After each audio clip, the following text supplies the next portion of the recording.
There we go. Bada boom, bada bing. I'll probably put a different kind of background over because all it's recording is our DMs, and I don't think that's going to be good visuals. But, Yeah, no worries. however, talking to the Juggernaut developer, official developer of the Total War Rebirth mod here. Do you want to introduce yourself and give maybe a bit of a background on um, how you're knowledgeable on this stuff? Yeah, so I started modding. I started working on Warhammer Total Rebirth since about a year ago, and it's basically the culmination, so to speak, of a lot of effort in the past for me to figure out what exactly was wrong with the new Total War games, from Rome 2 onwards. And when Volan began making his own critique videos, that helped a lot for me to understand what exactly was wrong, that I was trying to figure it out. And eventually, it struck me square in the head the idea of how to rework the combat system. And I also understood that what I want isn't just changing the combat system itself, but we're talking about a complete overhaul of the experience, both the battle gameplay and the campaign side of things. And that's where it all began. I started working on some initial drafts of the combat system. And since then, we've been doing testing until we reached the point where we were happy with what we managed to do with the battles. Yeah. And yes. Well, yeah, I was going to say I'm very happy with what you did on very early on tests as well into this mod. You already know with my experience when I was running dwarves versus the vampire counts.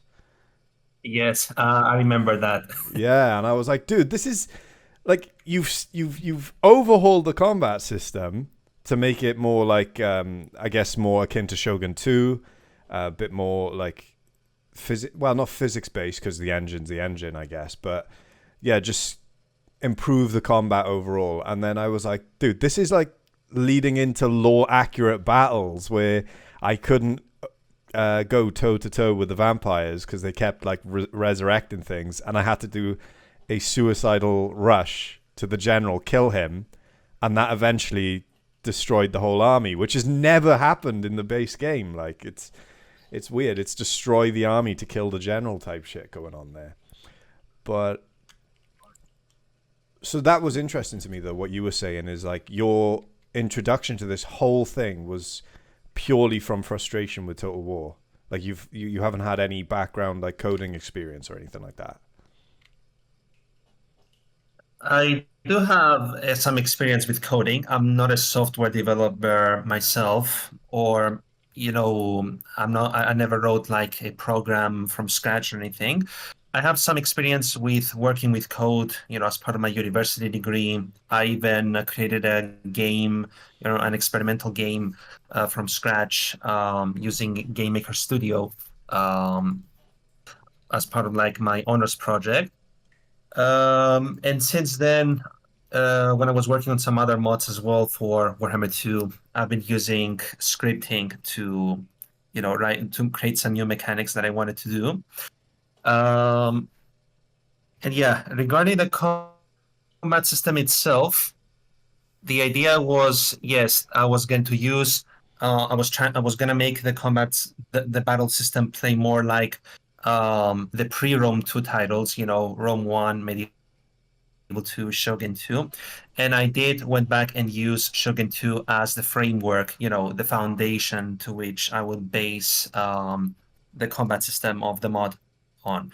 But at the same time, I felt like if you go like 100% strict copy paste on Shogun 2, bring the Shogun 2 combat to, Warhammer 2, well, it would be better than what we have, officially what CA gave us.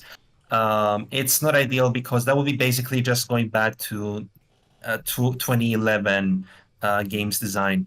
Whereas perhaps it would be a lot better to take that 2011 battle system that we got and improve upon it, build upon it, see what you can do to push it into something even better than, hopefully better than what we got since then.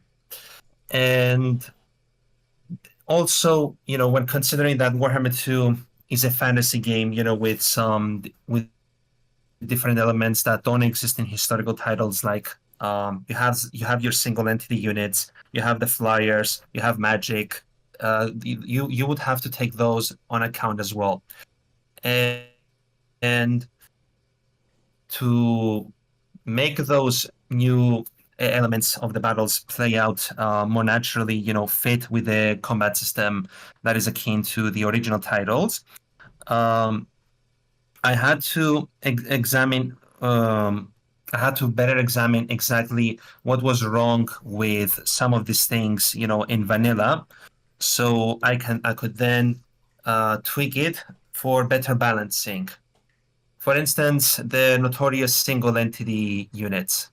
Mm. The problem isn't from the single entities itself. I mean, as Volund himself also pointed out, in the very first Total War game, Shogun 1, you had the Kensai, the first single entity unit in Total War's history.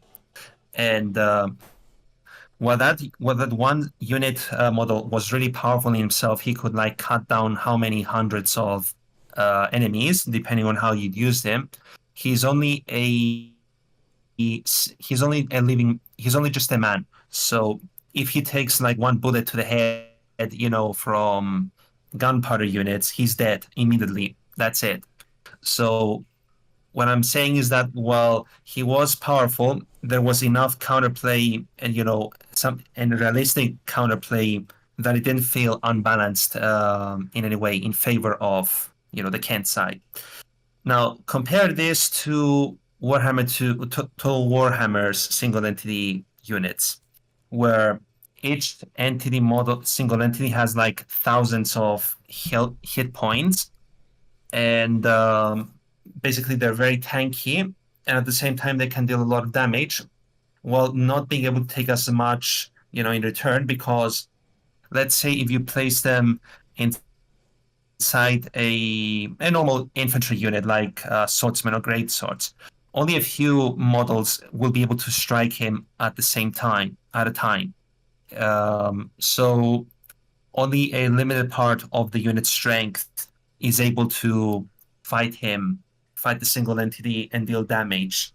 And that's where you see situations where you can use single entities to really tank through and distract infantry units, um, and then leave them vulnerable to be shot down by missile units. That how we saw in Warhammer 2, where you saw a lot of people just spamming missile units Yeah. and having a few single entities to do the distracting, so to speak. And from a realism point of view, being so tanky, you could see how units, handgunners, for instance, firearms, or any missile unit for that matter, just keep shooting them and they don't die. It's basically just chipping that health bar until it goes zero. And that really wasn't the best way to implement it. So what I thought was that you perhaps redesign single entities so they're higher risk, higher reward units. They don't take as much damage, just like the Kensai, in Shogun 1, but they deal more damage comparatively if you use them well. So yeah, that's just to give you one example of Kind of, how. kind of like Yes, a glass cannon situation where they could dish out a lot, but if you overwhelm them, they can go down, and that would lead into where doom stacking 20 of those mammoths just isn't going to work. It's not viable anymore. Is that what kind of thing you would? well, it can work depending on the situation. Like if you go with 20 stacks of mammoth against just normal melee infantry, you will steamroll them. But if you go against units that are specifically anti-large, units that meant to counter them, chances are you're probably going to lose badly.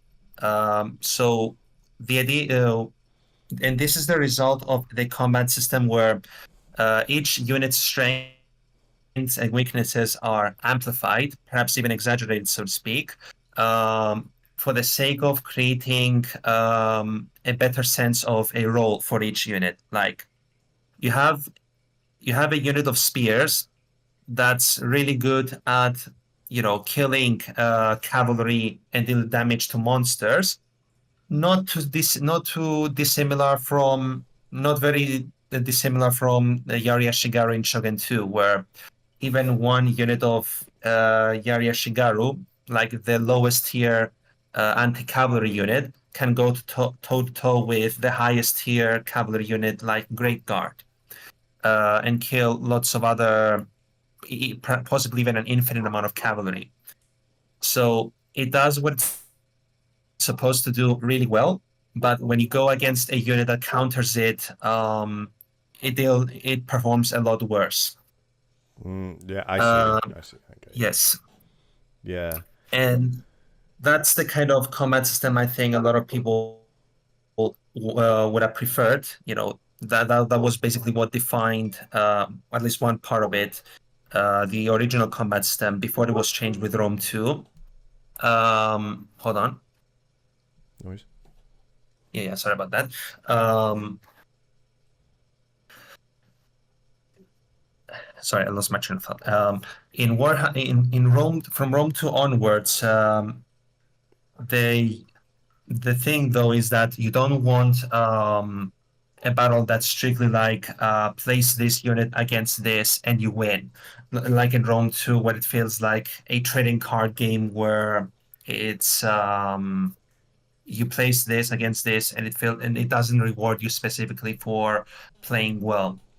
Like a So tactical advantage. You feel like you're playing an intricate game of Gwent or Magic the Gathering rather than an actual battle simulator. So you wanted to like implement tactics a bit better, tactical depth, I guess. yes, Yeah.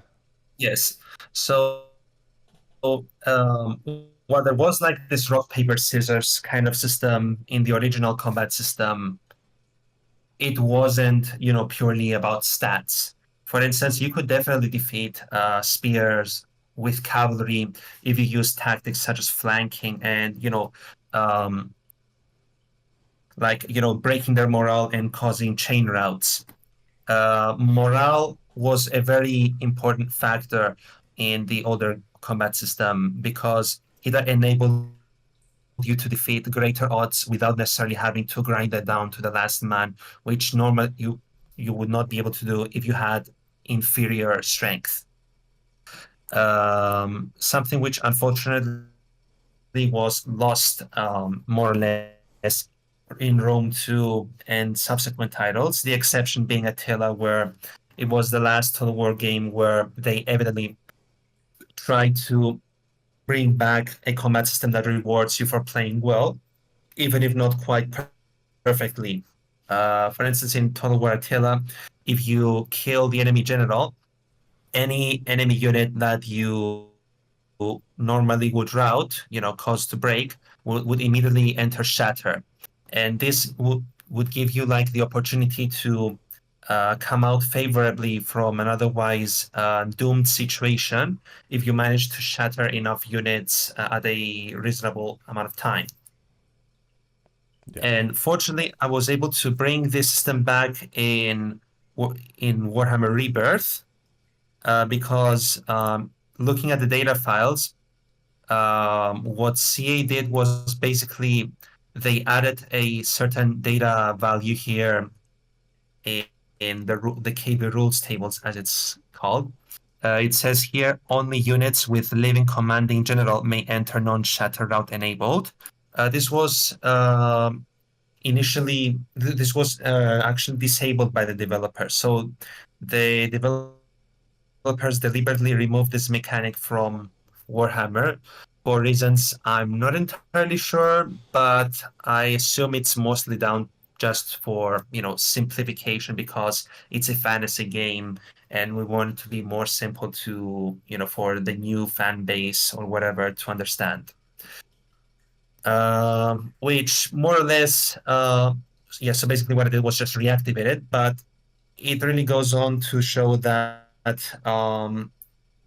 many of the design decisions they've been taking, with new Total War were very deliberate, and there was a deliberate path of simplification in many aspects.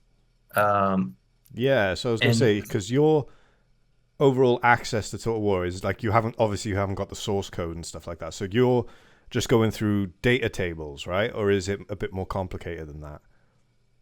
uh, um, yeah, well, we don't really have any direct access to the source code. Well, actually, we don't have any access to the source code at all. All we have to play around with is the stuff that CA has, given us to work with. And basically, what I'm doing is I take what I'm given and I try to restructure it everything, with experimentation until we get the desired result. And some of the things, like what I've just mentioned, I was only able to figure out that this even existed, by searching around the data files. Yeah, just Now, going. regarding the source, yes, Just if sorry, it's yeah, just go on. is it just data files or is there more to it than like kind of like spreadsheet values and stuff like that, or just as a layman? Well, yeah, by data values, I really meant like, a spreadsheet. Like you go here, you have like these columns and rows where you have the key that says the name of the data entry, and right next to you have like the values. For instance, you can go to where it has all of the stats of the units. You find the key, which determines which unit it is. Like it says here, Warhammer 2 underscore DLC 09 underscore TMB underscore cav underscore hex rates. So you understand this is the hex rate unit for the Tomb Kings. And here you have like all of the stats where you can have like the melee attack, the melee defense, which is like set to, hold on, no, this is my pack file. There it is. CA set it to like 26 melee attack, 23 melee defense, and so on. Yeah, so that's what I'm mentioning. Up until recently, though, regarding the source code, I was convinced that it's not possible at all to tamper with it. But there was this video of this person who um, he managed to somehow make it so that when you try to exchange units between armies in Warhammer 2, you don't just exchange the units themselves, but you're unable to exchange the lord. He made it so that you can join lords together, generals, into a single army, just like in the pre-Rome 2 titles, where you could have like as many generals as you wanted in one army. And this is basically the key, a part of the supposed solution to bring back the independent unit movement system. But the way he did it was apparently he used cheat engine to hack the game so that he was able to do that. And I'm thinking that with third-party software, it's possible that we might be able to dig deeper into the game and change some values that are not normally accessible to us using like the existing modding tools like Pack File Manager or Assembly Kit, those kind of things. But until then, much of this is like in theory, and I haven't delved into it yet. But I believe it may be possible to do some extra things that we are not normally able to do with the things we have right now, as I mentioned. Nice, nice. Yes. That's promising actually. But so going back to the data sets and stuff, you were saying that Yes. you found examples of them just like ticking off things that don't make sense. Is there like a lot of that as you go through it? Like Well, yes. The nonsensical very decisions. there are some things that are pretty questionable, like the thing that I've just mentioned to you right now, where um, they deliberately disabled the mechanic from Total War Attila, where if you kill the enemy commander, any units that will rout will instead immediately shatter. So with this one change, they removed a very good mechanic, when it comes to morale, that allowed you to cause chain routes, and they basically dumbed down the combat system further in this way. They basically drastically reduced the viability of morale as a factor in achieving victory. And this played a role in making Warhammer 2 battles mostly about reducing health bars and grinding down enemy units even to the last man, especially on higher difficulties where they would get all these ridiculous hidden stat bonuses. Another one which was interesting, and this is related to having been able to make gunpowder units, handgunners, firearms, be able to act more like pre-Rome to war games, like in Shogun 2, Medieval 2, where they require line of sight, and it wasn't like in vanilla in vanilla Warhammer, where you could have handgunners placed in any way you want. You could have like a tight column or a square, whatever, and they would all fire through each other either way, which is an extreme simplification and a very immersion breaking one. Um, there is this one thing here called missile ignore own unit for friendly fire. And this was set to 1, which basically activates this thing. Basically, this is what makes handgunners able to shoot through the models of their own unit without causing friendly fire. When I disabled this, the unit models would no longer fire through each other because they understood that the friendly fire is enabled, and the game was set by default so that unit models avoid friendly fire as much as possible. And this is what resulted in me being able to make guns function more like guns, So like how we would. so you managed to like basically implement line of sight and non um how do I put this? So you know how like arrows would like gunpowder units would act like arrows, arching their projectiles overhead and stuff. You managed to just fix that by just clicking a value. It was that simple, really? Not quite. The thing that I was able to fix just by changing this one value was, handgunners shooting through each other, Shooting through, allowing all the ranks to fire. Yes. yeah, But the thing with handgunners, arcing their shots a little bit, this was actually changed by tampering with the projectiles, the data related to the projectiles that they're firing. So when I went to okay, this you'll find pretty interesting. Let me just find it real quick. yeah, of course, man. Projectiles. Yeah. Okay. So if I go here, for instance, let's say crossbow bolt, this one here, just to have it for comparison. And I'm gonna go and find the rifle bullet with the thing that handgunners are using to fire, with their missile weapon. Okay.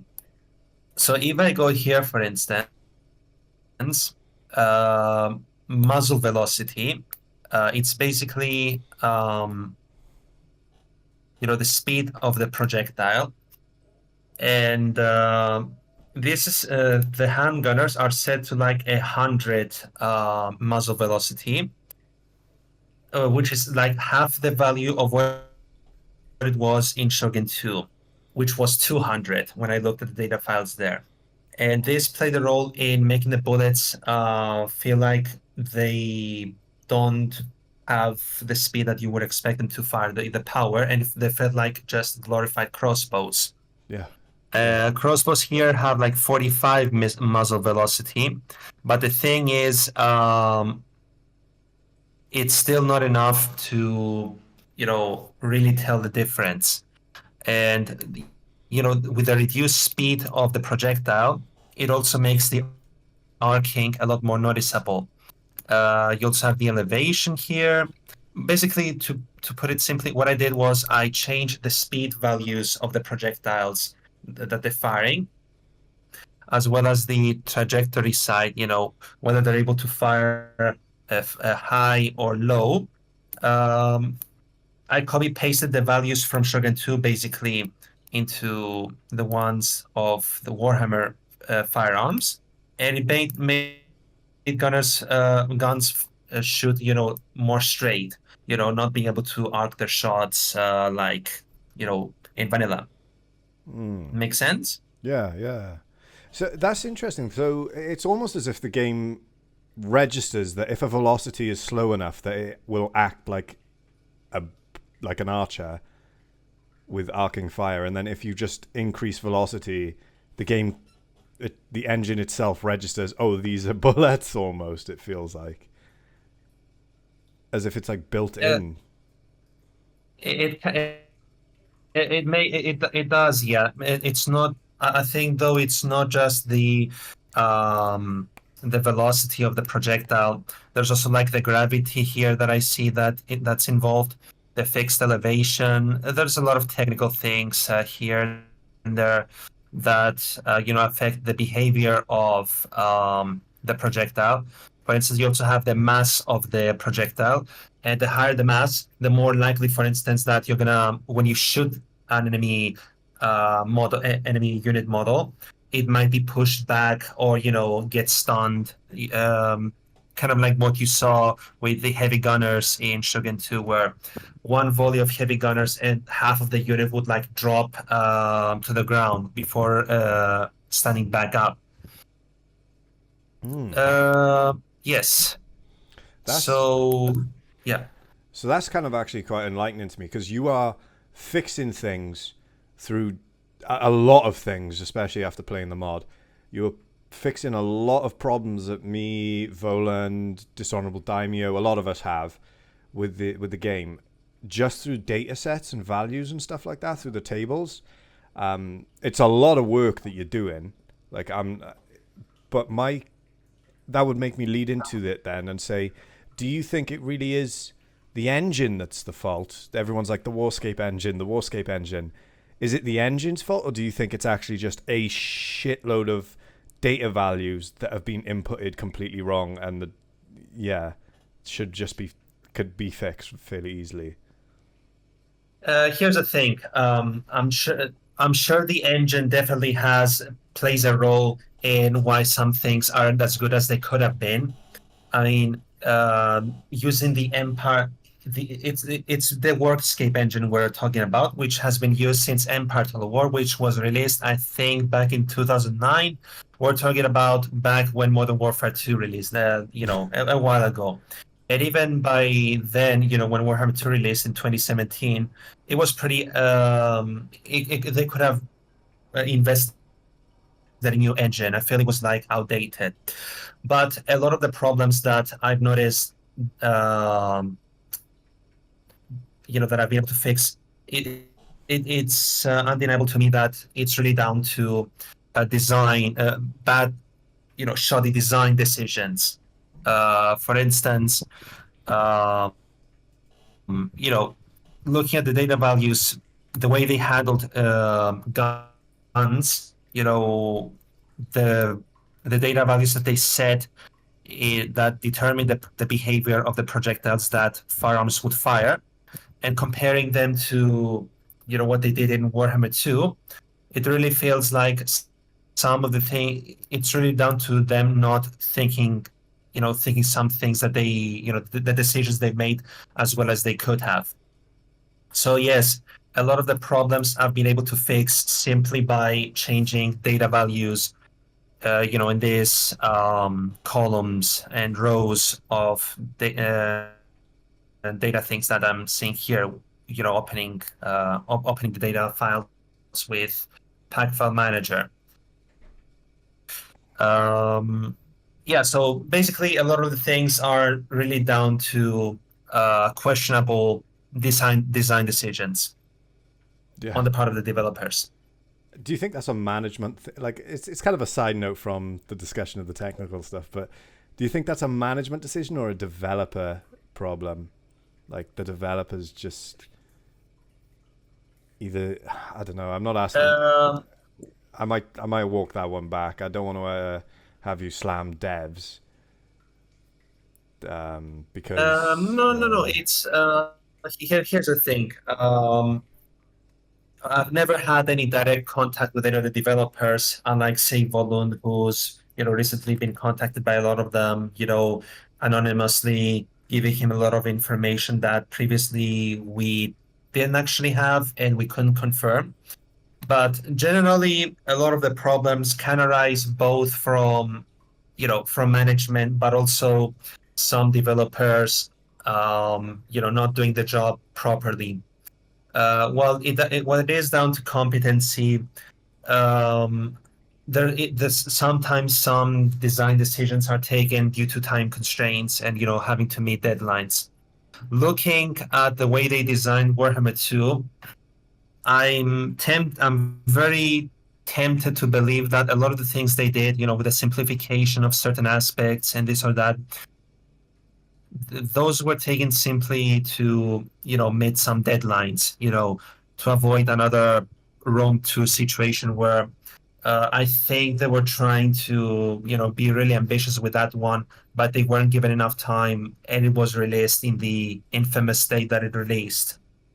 yeah, um which makes sense if you consider how like it was released with only a few races, and it was quite lacking in content when it first came out, Warhammer 1.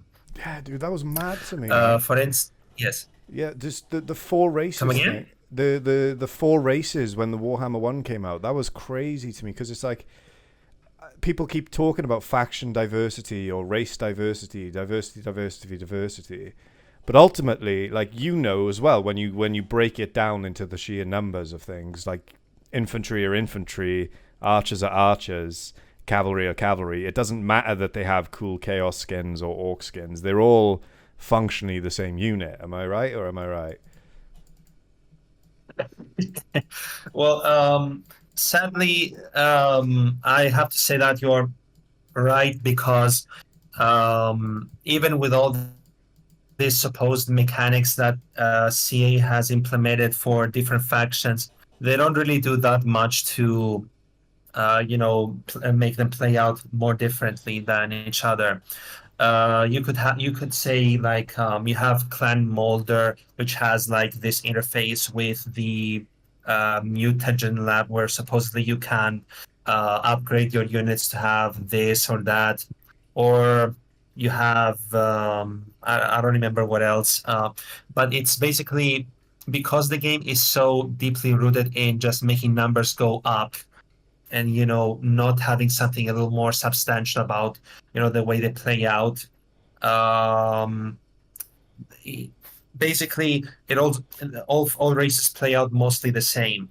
The only faction that they made some attempt to make it play a little differently than others is, say, Clan Angrun, I think that's called, this dwarf faction where you play as Belegar Ironhammer, and your task is apparently to retake this special settlement, Karak 8 Peaks, and until then, you suffer a number of significant penalties to your income, and the longer you delay, the more the grudge bar fills up, which has penalties, like public order and diplomatic relations and whatnot. And it puts some pressure onto you to you know take that settlement in time, and until then you have more difficulty in fielding certain types of units that you don't a difficult that you don't have when you play the other factions. And similarly, you in a similar situation, you have Crooked Moon, where you can only recruit goblin units for the most part, and you don't have access to the more powerful orc units to some extent. So your options are more limited. And these two factions were considered by the community like, as in like, oh, they're very weak, they're not so fun to play, and yeah, you see where I'm getting at. You see my point. Yeah, yeah, of course, man. It's just like like I've said before, like the DLCs and all the factions and stuff. Ultimately, it's kind of just a little bit of stat shuffling, really, when it comes to like buffs and debuffs on which faction you're gonna go with. Um, and I've noticed a lot with the DLC, it's running with the same formula, which is release some kind of like in-game workshop, and when you win battles, you get resources that you can do stuff with in the workshop, which is 9 times out of 10 just upgrades to units, stat upgrades to the units that you have. And all they do every DLC is just rename the workshop. So instead of Ikit Claw's Forbidden Workshop, it's now Clan Moulder's VAT Mutations. And then when it comes to the effects they do, instead of doing like plus 50% weapon damage, it gives a monster plus 50%. Well, instead of giving in Ikit Claw's Workshop, instead of giving plus 50% missile damage, it now gives plus 50% weapon damage to a monster of some kind. It really feels like they're just shuffling things around and just renaming what the same thing over and over and applying it to different DLC factions. To a very large extent, yes. Basically, you could describe it as it all boils down to just make numbers go up again, but you have extra clicks on the way. Yeah. If you do you agree with that description? Yeah, yeah. It's just upgrading making numbers go up. Absolutely perfect. So Yes. but there was a couple things though that I noticed with when it comes to like your mod during like we'll call it development, during the development of it, you actually had some really interesting like things happen where you introduced a different collision system with units in terms of their formations, where I noticed you reshuffled like how they interact. I To describe it, when you had like the visualization, instead of them being all like offset, you instead just changed it so that the little units represented as a circle were now parallel to each other. Do you know the one I'm referencing? Yes, I understand. Yes. Yeah. How did you achieve Okay. that? All right. So I'll elaborate on this. A unit in Total War isn't, in the Warscape engine at least, it's not just, the stats, at melee attack, melee defense. There are some mechanics involved that are not normally visible to the player himself, themselves when they play. For instance, there is this thing called battle entities tables in the data files, where here you basically have the data that determines the behavior of the unit models in a unit. For instance, the walk speed, the run speed, acceleration, deceleration, charge speed, the distance at which they're gonna charge. And then you also have things such as radius, shape, radii ratio, Yeah, that's the one. mass, That's the one. height, turn Yeah. speed. Yes, yes. No, yeah, carry on. Now, yes. Yeah, so the radius, for instance, here, this is the collision radius, the distance at which a unit model will begin to collide with other unit models, whether it's an enemy unit model or those of the unit itself. And you also have the shape of the radius. Here you have like capsule, circle, dynamic, ellipse, lens. This, and as you might expect, it determines the shape of the collision, whether it's a circle or a capsule or an ellipse, etc. And radii ratio, I'm not 100% sure what this does or how it works, but from what I observed when I was playing around with this value, it determined like, okay, do you know, like, you remember how when you want to move a unit somewhere and you drag it, right click or left, yeah, and you see like those triangles that each represent the position of the models. Yeah, yeah. Yes. When I was playing with this value, it basically changed the size of those triangles, that signify where exactly the model is going to go when you order it to go there. But, more to the point, I was working with these values both to primarily to make, when unit models charge against each other, you don't want to have the Rome 2 situation where they're going to be like, having this massive blobbing that was ridiculous and just very immersion breaking. But at the same time, when you want charges, and unit collisions to look as natural as you can make them. Uh, so in order to do this, you have to play around with the speed values of the unit as well as their collision radii, the shape of it, so that you have the more natural interactions that you want. Um, Just trial and but error. at the same time, you also play, yes, trial and error until you get what you want. And Yeah. in the meantime, considering the fact that I've added back unit formations like shield wall and testudo, um, you want to have the radius, the collision radius, and the shape in such a way so that you have your desired unit interactions, when they're charging each other, just moving around.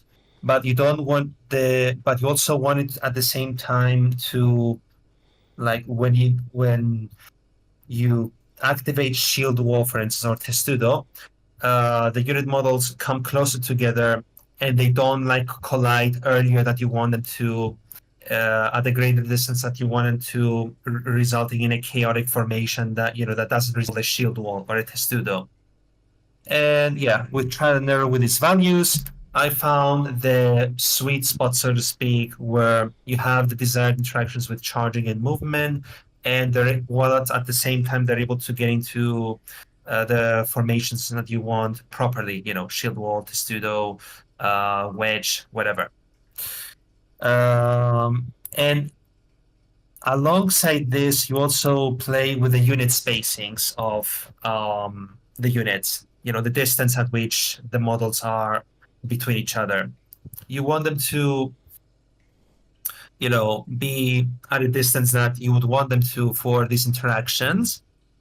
But at the same time, you also unit spacings to be properly differentiated, based on which unit, from unit to unit, so that when you zoom out, you're better able to, tell the difference, which is which is a complaint that, a flaw that Volon himself also pointed out in one of his videos, where, like, if you zoomed out in Rome 1, you could tell which unit was much more easily from a distance than, say, in Rome 2 and Warhammer games, basically all the post-Rome 2 titles.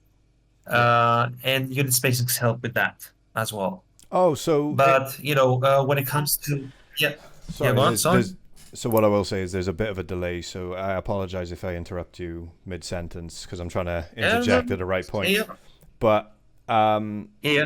so what's interesting is unit identification essentially, where you're able to differentiate between the different units.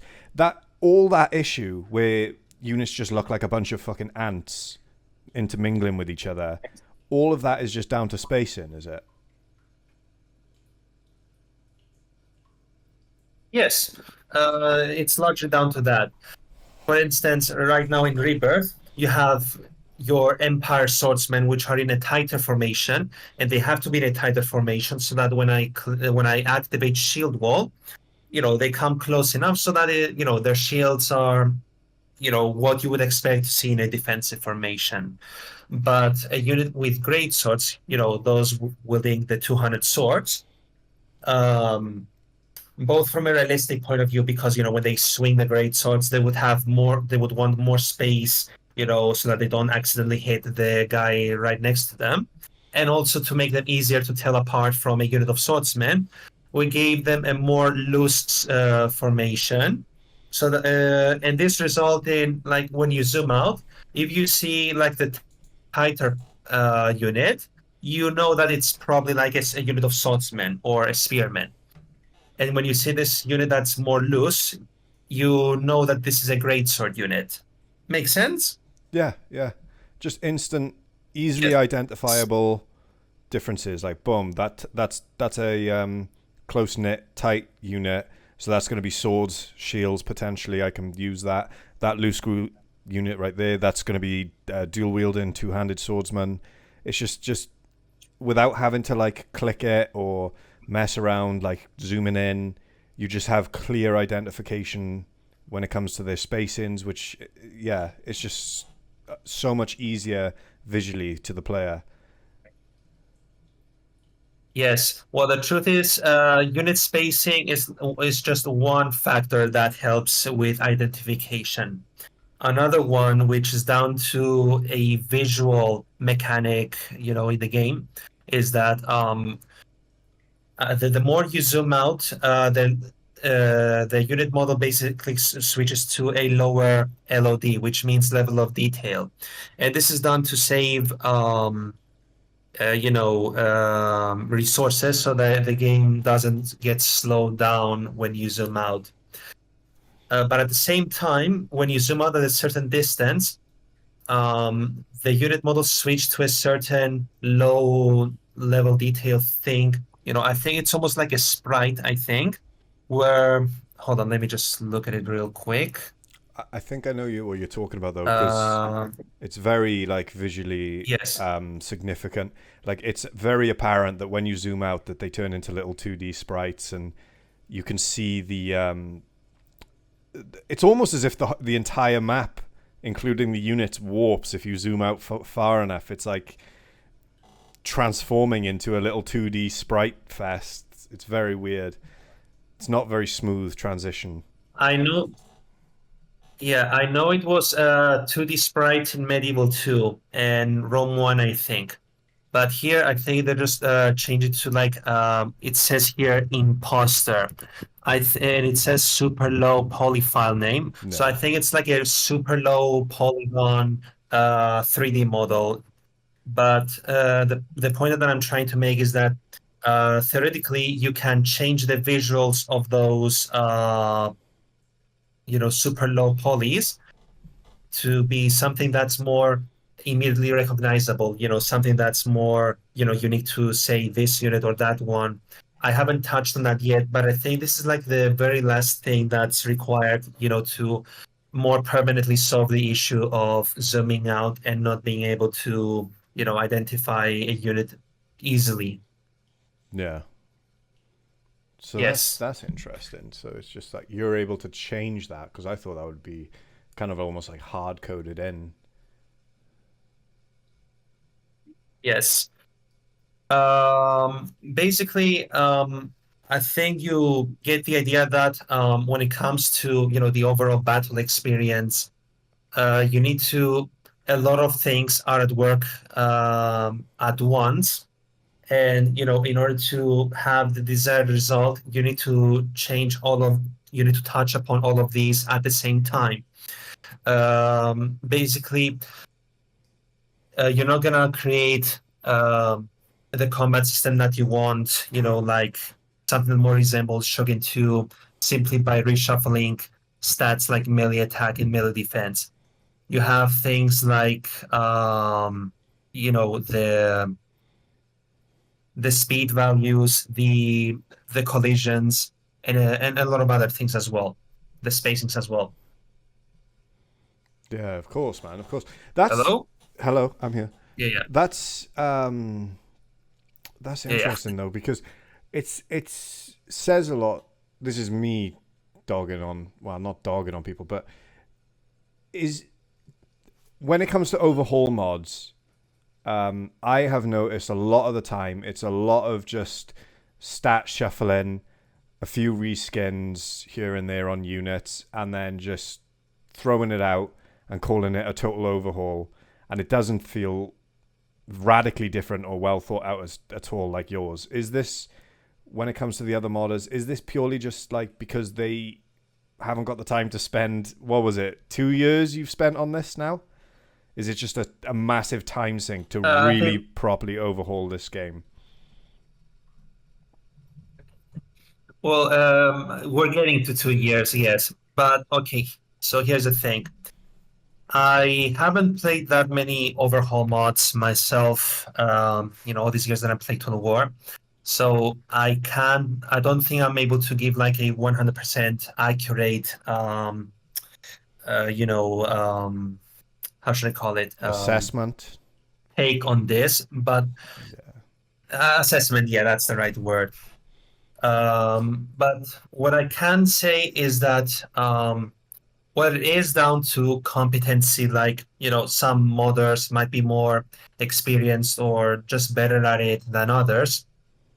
Um, it's also really down to what your vision is and how far you're willing to go for it. How much work you're willing to put on it. When it comes to creative works like, ebook, an animation, a painting, whatever, it's only really done depending on how much work you're really willing to put into it. And games design, games development is no different. For instance, your idea of an overhaul might be like how you described some overhaul mods to be like, just change some stats, add some new units, maybe edit a few scripts here and there, and just call it an overhaul.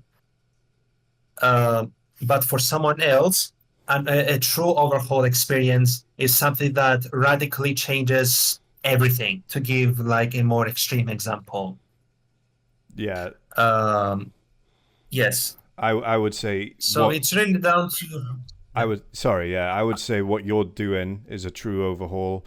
Something like the Third Age Total War mod for Medieval 2 is a true overhaul. The Warhammer one for Medieval 2, and possibly the medieval one for Attila. Possibly.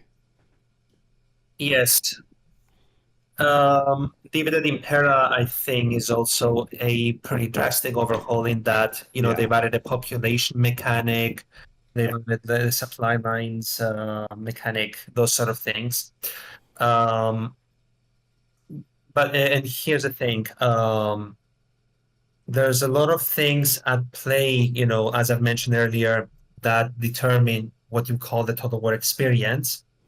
And in order to fully understand, get the full, a more complete picture of what's going on, behind the scenes, when you're playing, it takes a lot of time and experimentation, play around and thinking outside the box, to first understand what is going on, and then based on this knowledge, you then begin making your changes. And that's one of the things that played a role in me being able to get my overhaul mod to the point where it is right now.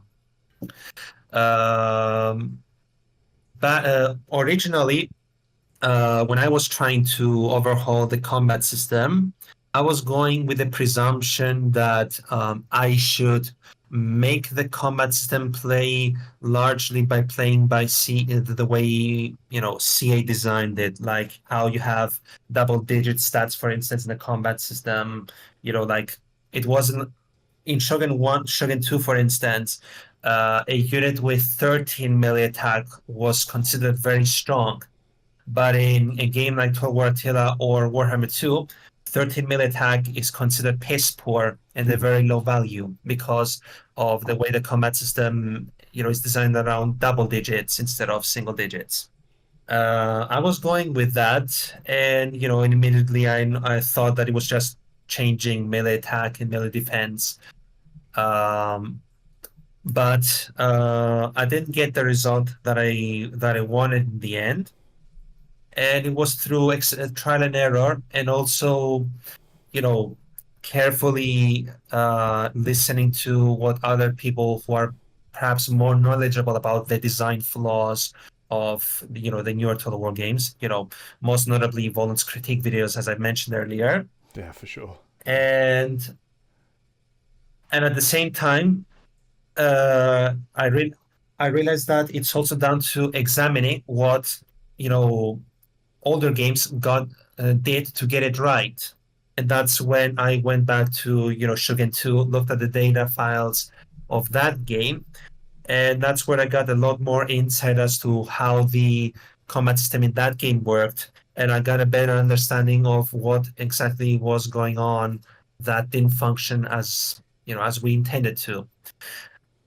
Uh, if you want to make something that mimics something, you have to better examine the thing that you want to mimic and understand how it works, so that then you can follow in its footsteps.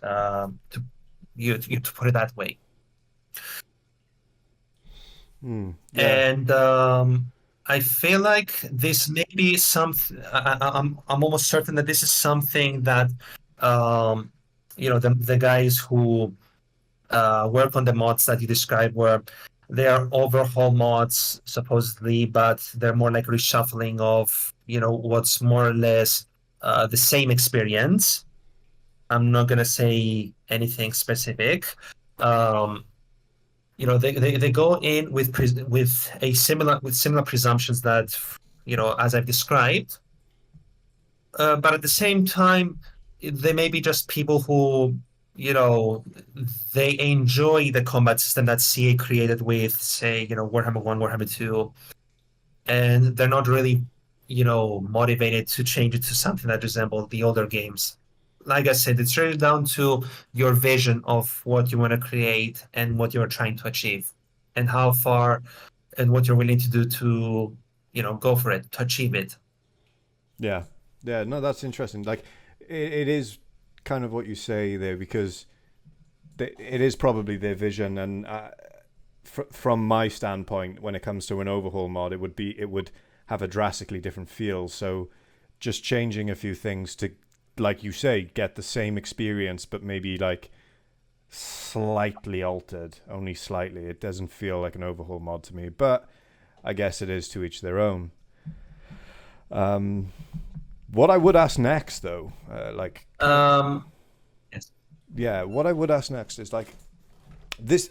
This applies to CA essentially, but it does kind of come into like the general sense in the gaming industry when it comes to like modders versus devs, um, from a third person perspective. So it's not actually pitching you two against each other, but if a game comes out and then there's a lot of broken things, this is because they've been rushed by poor management, absolutely.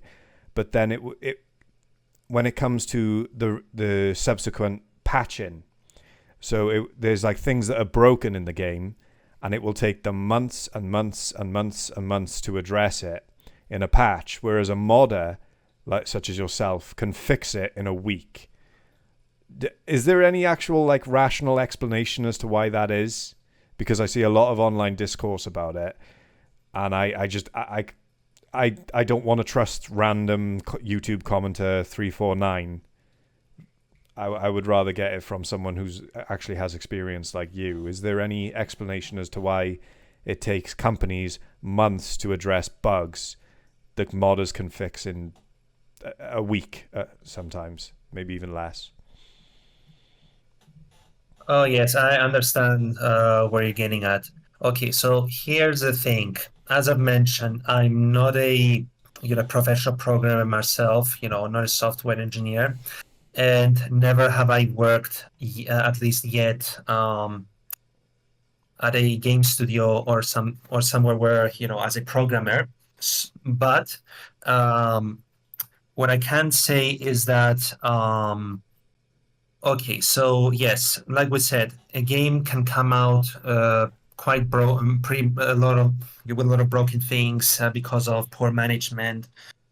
But it can also be like down to you know the developers not being given the tools the appropriate tools to work with, or at least in a good state, and so that makes their job unnecessarily more difficult.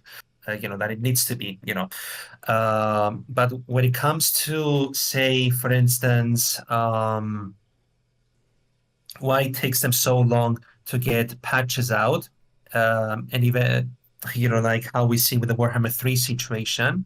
Yeah. Um, there is this interesting Reddit post here, by someone who says that he's a software manager, and according to this Reddit post, where is it here, for instance? Here, for instance, why do they take such a long time in addressing known fixes that don't break the game, aka Nakai's fix? The answer is in my post, although it's not stated directly. Essentially, even if a developer takes less than an hour to resolve an issue, they can't commit to production, quote unquote, meaning they can't make the fix go live if the version has been frozen. Committing the fix would cause a discrepancy between the version they're working on internally and the live version of the game. So, what I understand from this is that,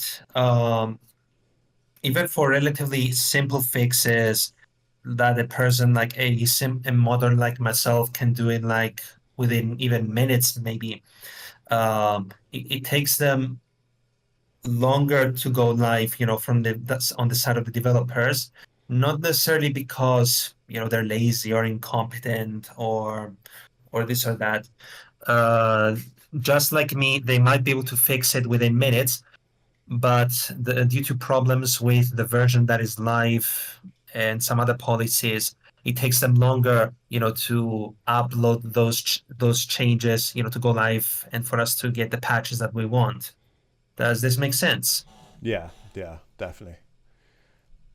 It was a thing that's Yes. been bugging me So for the longest time, where modders were able to, fix right away, but then there's no like hot fixes or patches coming out in a timely manner. It takes them months to get there. That was my thing. But obviously, yes, as a layman who doesn't have this experience, it's good to talk to you about it and try and figure it out. yes. Um, and basically, a lot of the problems, like us modders, to give you some perspective, we're basically hobbyists. Like I'm doing my work on Warhammer Total Rebirth not because, I'm getting paid for it. I don't have management to answer to, a strict time schedule or deadlines or this. I can work at my own pace, at my own leisure, with depending on how much free time I have and I'm willing to spend on this. And I also don't have some other obligations, whether it's some certain company policies, which I'm not entirely sure what those might be, that developers, have to take on account. So with all these freedoms and luxuries that us modders are enjoying, we're able to create things that, you know, at least appear to be of better quality than some things that normal developers, professional ones, do. Because we don't have suffer the same limitations as them. The limitations on the, conversely speaking, we do suffer are, financing or, not having access to maybe, the source code, depending on the developers. Um, but I think you understand what I'm getting at. Yeah, of course, man. So kind of And yes. coming up to the final end of it now. I think we've run over an hour. Is there anything in particular that you want to get off your chest or promote about the modding of Total War Rebirth? Anything particular that I missed that you would rather nail on?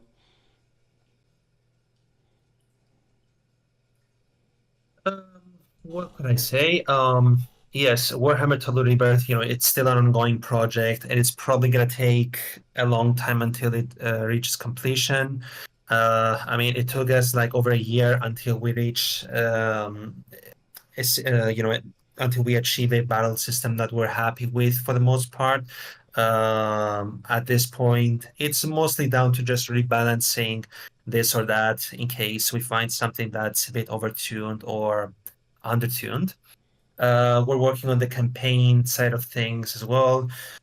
We're changing the campaign mechanics of the different races one at a time, and we're trying to, make a campaign gameplay that feels more akin, just like the combat system, something that's more akin to the original titles as well. But at the same time, build upon it and try to make something, that's fitting with the fantasy setting that we have, the Warhammer Fantasy.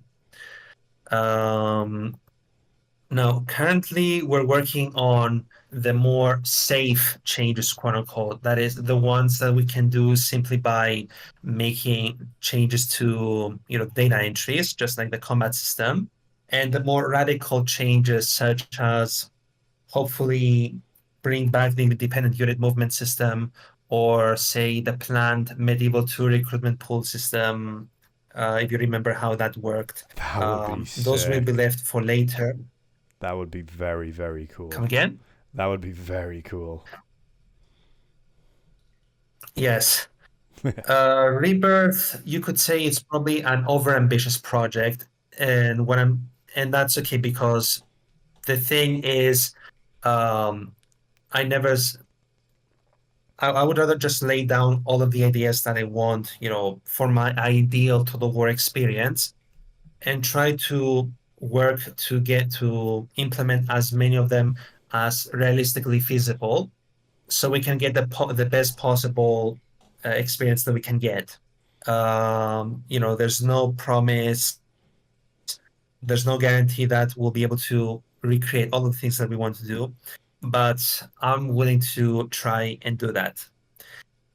And if anyone else, is interested in the project and would like to, um, make an input into the project, help us get it to what we want, our final vision. You can always contact me, and we can talk about it. Uh, because, currently development is a bit slower because, of my real life obligations as well. And the fact that we are a colossal team of 2 dedicated developers and 2 less determined ones uh, doing the work of what could arguably be that of a small family company of 500 plus, I don't know how many employees. Probably Yes. shrinking now considering the layoffs that are happening. Oh, jeez. Yeah, I know, man. It's Uh, not good. But yeah, so what I'll say is like to anyone who's watching this, because I'm going to be posting the raw audio podcast style. I'm going to chuck Juggernaut 999's Discord in the description below. And if you want to jump in, if you've got the skills to help out, do it. And if you want to try the mod out as well, he also has kind of like an early access system where you can go apply that and play it out. And I would recommend it. I honestly would recommend it. It's a very, very good mod. So yeah, thanks for that, man. Any closing thoughts, final thoughts here, buddy? First of all, I would like to thank you for your time, and I really enjoyed, having this discussion with you today. And thank everyone who watched this video as well. It was really fun, talking about all of the things that we wanted to discuss here. Um, like I have my own YouTube channel where every so and then I post updates on the latest developments of Warhammer Total Rebirth. And, you can always check on that whenever I upload something new, to get an idea of where the project is heading. And yeah, I don't think I have anything else to say at this moment. Yes. All right, man. Well, thank you, Juggernaut, for that. That was actually really awesome, by the way. And yeah, thanks for everyone watching. Tune in because I might turn this also into a video showcasing the Warhammer Total War Rebirth mod. Bye bye for now.